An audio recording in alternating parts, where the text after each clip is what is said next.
So I'm here to mount a quick defense of women who ask questions they don't actually want honest answers to. So a lot of women culturally have been raised to insinuate, wheedle, and manipulate. Now, obviously, this can apply to men as well, but I'm focusing on people who've been socialized as women because let's be honest, you are not giving men the same for being indirect that you're giving women. In fact, in heterosexual relationships, I see a lot of people holding women responsible for men's indirectness, like, oh, just because he said he loved you and wanted to marry you, you're an idiot for assuming that he loved you and wanted to marry you. But that's a different video altogether. So for the purposes of this video, we will be focusing on women. It comes from women being raised to people please. You're not supposed to have desires, let alone express them. So you can't actually ask for compliments. That would make you vain. So what you have to do is make a self-deprecating comment in hopes that the person that you're talking to goes, oh no, you're beautiful, right? So you go, that age-old question of like, does this make me look fat? Do I look fat in this? In a culture where fat equals bad, the expectation is that the person that you're talking to will be like, oh no, you look great.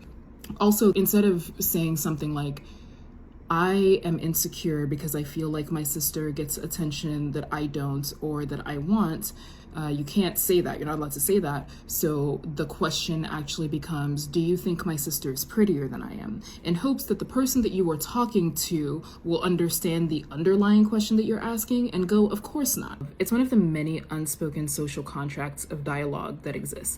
It's why you have people who get annoyed when they ask someone, hey, how are you?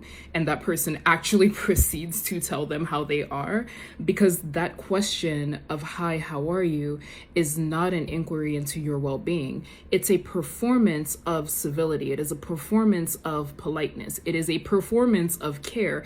It is not actually an expression of care. And people who don't understand that distinction get shamed for answering it honestly. My solution to this has been to say, I hope you're well, and keep it moving. If I don't actually want to hear how you're doing, or if I don't have the time to or the capacity to, I'm not going to ask questions that I don't actually want to hear the answer to. But I'm a direct person. It's one of the many reasons that people think that women saying no actually means yes. In the song Baby It's Cold Outside, which is popular for many reasons and has received controversy in the last few years because people are like, oh, it's a song about coercion. Really can't say. Baby, it's cold outside. My hot take, I would argue that that song is not actually coercion. That song is an example of two people each fulfilling their halves of the unspoken social contract. This song was released in the 1940s. The woman in that scenario absolutely could not just be like, oh, I'd love to sleep with you. I'd love to have a one-night stand. I'd love to spend the night. Because remember, for years, the worst thing that a woman could be was sexually easy. That would be scandalous. That would be ruinous. And so the gentleman has to give her plausible deniability to save her reputation so that later she can go, oh, well, I tried to say no, but he insisted. Given the time period and the cultural context, that song is not a song about coercion to me. You see examples of this in, for instance, we have all hung out with moms and aunties who do the thing where you offer them cake or french fries or something else that they have not allowed themselves to have. They go, oh no, I couldn't. You're expected, your role in this unspoken social contract of dialogue is to go, oh, but you have to, it's so good, you'll really like it. So they can go, oh, well, if you insist, sure, I'll have some. That exchange is so common, it has actually become its own cultural joke. Because they're not allowed to be flat out ask for the cake or the fries or to show that they want it, because that would be being bad. And then you're not supposed to be bad. But if you insist, then all they were doing is placating you and trying not to offend you by accepting at your insistence. Because a people-pleasing woman will always be more socially acceptable than a woman who has desires, or God forbid, the audacity to make demands. And here's the thing, as a direct woman, I cannot stand people who communicate like this. They are my least favorite kinds of people to try to communicate with. 0 out of 10. Do I think that this is a healthy way to communicate? Absolutely not. But do I think that the people who communicate in this way should be vilified without sympathy, as if their behavior just came out of nowhere? Also, no, this behavior does not exist in a vacuum.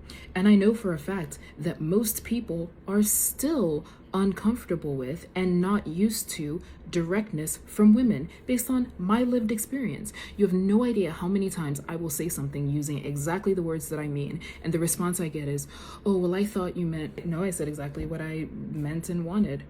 Well, when most people say that they mean X, well, yeah, that's why I was careful to say exactly what I wanted. Like, I can't.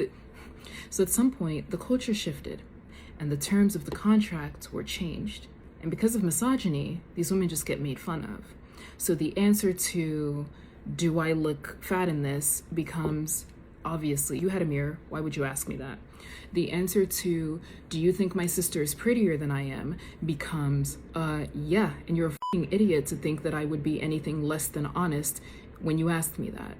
I have sympathy for these women, and I do think that the culture should be kinder to them because they were raised to speak in half-truths and euphemisms. And so hating them for playing the exact role that they were cast in and taught to is dumb. Honestly, I think that the answer to this is to start making it okay for people to explicitly ask for the attention, validation, and affirmation that they need.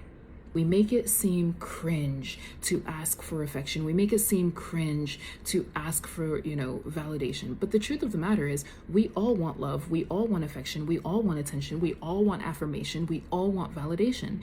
And if you're not getting it from the people that you love or who claim to love you, you're going to go seek it elsewhere. You're either going to seek it from the general public, from the internet. You're going to seek it in potentially unhealthy ways.